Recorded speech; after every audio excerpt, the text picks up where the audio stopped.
नमस्कार किसान भाइयों। मैं प्रियांश गालो। आज हम बात करने वाले सरसों के ऊपर। आज हम मुख्यतः यहाँ पर 4 बिंदुओं की बात करेंगे, जिन 4 बिंदुओं के माध्यम से आप सरसों का उत्पादन कहीं ना कहीं 20 से 25% बढ़ा सकते हो। तो देखते हैं वो 4 बिंदु कौन से हैं। सबसे पहला बिंदु है किस्म का चुनाव। अब हम यहाँ पे जो सरसों में जो 6 वेराइटियों के बारे में आपको बताएंगे, जो हमने छांट के सबसे आगे रखी है। इनकी सबसे पहले विशेषताओं की बात करते हैं तो इनमें कहीं ना कहीं जर्मिनेशन परसेंटेज ज़्यादा है, मतलब अंकुरण क्षमता इनकी ज़्यादा है। ऑयल कंटेंट इनमें ज़्यादा है। उपज इनकी ज़्यादा है। दाना इनका बोल्ड है। और रोग बीमारी इनमें कम लगती है। अगली विशेषता है, इनमें कई किस्में पाला सहनशील है। अब हम बात करेंगे किस्मों के बारे में। सबसे पहली जो किस्म आती है पायनियर 45 S 46, जो सर्वव्यापी है, सब किसान भाई जानते हैं इसके बारे में। अगली किस्म है एडवांटा की 414, एडवांटा 414। और इसके बाद जो अगली किस्म है वो है श्री राम की 1666। ये तीनों हाइब्रिड वेराइटी। और अगर हम बात करें रिसर्च वेराइटी में तो सबसे पहली जो वेराइटी आती है RTV 16, जो कि मेरे होम डिस्ट्रिक्ट के जो किसान हैं, उन्नत किसान राजकुमार जी टोंगिया 12, उन्हीं के द्वारा एक उन्नत वेराइटी डेवलप की गई है। उसके अलावा अगली वेराइटी है RS 725। और एक और जो वेराइटी है DRMR की गिरिराज। अब हम बात करने वाले हैं बैलेंस फर्टिलाइजर डोजेस के बारे में। बैलेंस फर्टिलाइजर डोज इसलिए कहा जा रहा है कि इसमें हम जो बताएंगे वो सरसों को जितना चाहिए उतना ही न्यूट्रिएंट मिलेगा, ना ज़्यादा ना कम। तो इसके लिए आपको बुआई से पहले या बुआई के समय सबसे पहले 2 बैग SSP प्रति एकड़ के अनुसार प्रयोग करना है। यहाँ पे जो भी हम फर्टिलाइजर की बात करेंगे वो प्रति एकड़ के अनुसार करेंगे। उसके बाद आपको MOP आधा बैग यूज करना है बुआई के पहले, बुआई के साथ। और एक अल्टरनेट है DAP। अगर किसान भाई चाहे तो काम ले सकते हैं, या नहीं चाहे खर्चा ज़्यादा लगे तो जरूरी नहीं है। DAP वैसे आप चाहे तो आधा बैग काम में ले सकते हैं।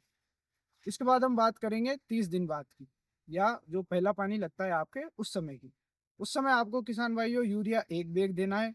और जो श्री राम या उत्तम का जो भी संपूर्ण आता है, संपूर्ण एक माइक्रो न्यूट्रिएंट का कंपोजिशन फर्टिलाइजर है, ये 5 से 10 kg प्रति एकड़ देना है, जिससे आपके सभी सूक्ष्म तत्वों की पूर्ति हो जाएगी।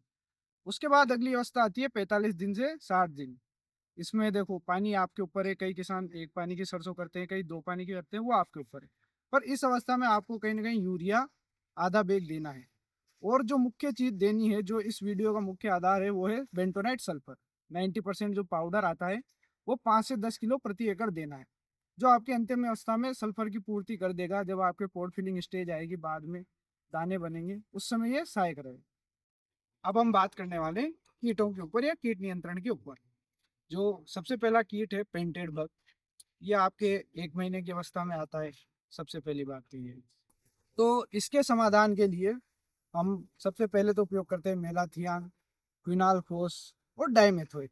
तीनों का हम इसमें उपयोग कर सकते हैं। हमारी मुख्य समस्या है वो है चेपा, या जिसे माहू बोलते हैं, एफिड बोलते हैं, जो सरसों की सबसे मुख्य समस्या है और सर्वव्यापी समस्या है। और कहीं ना कहीं हमने जो आपको वैरायटियों के नाम बताए हैं उनमें ये इतनी समस्या नहीं आती है, मोस्टली तो आती नहीं है। और कभी आ भी जाए तो इसका समाधान ये है कि ये जब 30 से 45 दिन की अवस्था में आती है ये कंडीशन, तो आप इसके लिए डायमेथोएट या मिथाइल डेमेटोन का यूज कर सकते हैं। ये तीसरा सरसों का कीट है वो है आरा मक्खी, जो कहीं ना कहीं 2 हफ्ते से लगना शुरू होता है और कहीं ना कहीं हमें लंबे समय तक इसका प्रभाव देखने को मिलता है।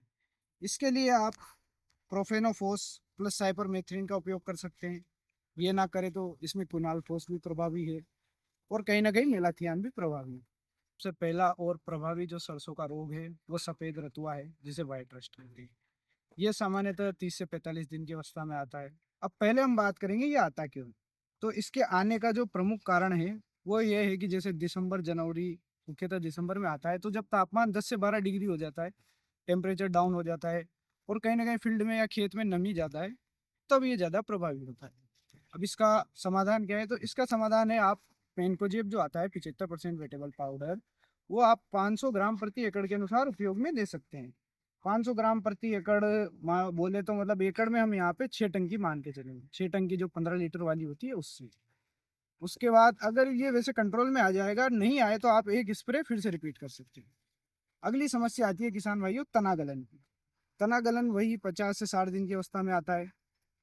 इसके लिए आप 2 चीज़ें उपयोग में कर सकते हो। पहला तो है कार्बेंडाजियम 50% जो वेटेबल पाउडर आता है, वो आप 300 से 400 ग्राम प्रति एकड़ के अनुसार, या टेबुकोनाजोल 250 ग्राम प्रति एकड़ के अनुसार उपयोग में कर सकते हो।